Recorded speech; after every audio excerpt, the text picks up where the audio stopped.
आपण पाहत आहात सत्य व रोखठोक न्यूज चॅनल महावृत्त न्यूज। आवाज तुमचा, ताकद आमची।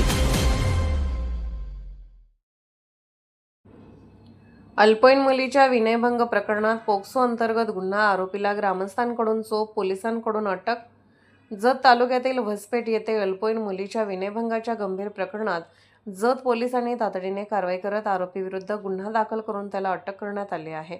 घटनेनंतर संतप्त ग्रामस्थांनी आरोपीला पकडून मारहाण केल्याची ही माहिती समोर आली आहे।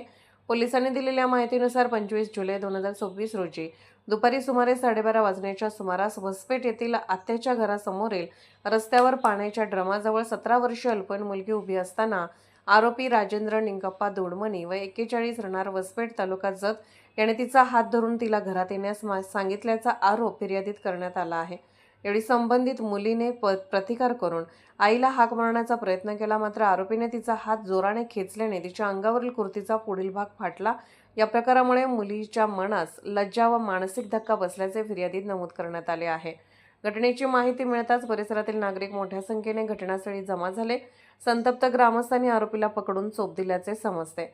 त्यानंतर जत पोलिसांनी घटनास्थळी धाव घेत आरोपीला ताब्यात घेऊन पुढील कायदेशीर कारवाई केली। या प्रकरणी जत पोलीस ठाण्यात आरोपी राजेंद्र निंगप्पा दोडमणी यांच्याविरुद्ध विनयभंग व अल्पवयीन मुलीवरील लैंगिक अत्याचार प्रतिबंधक पोक्सो कायद्याअंतर्गत गुन्हा नोंदवण्यात आला असून त्याला अटक करण्यात आली आहे।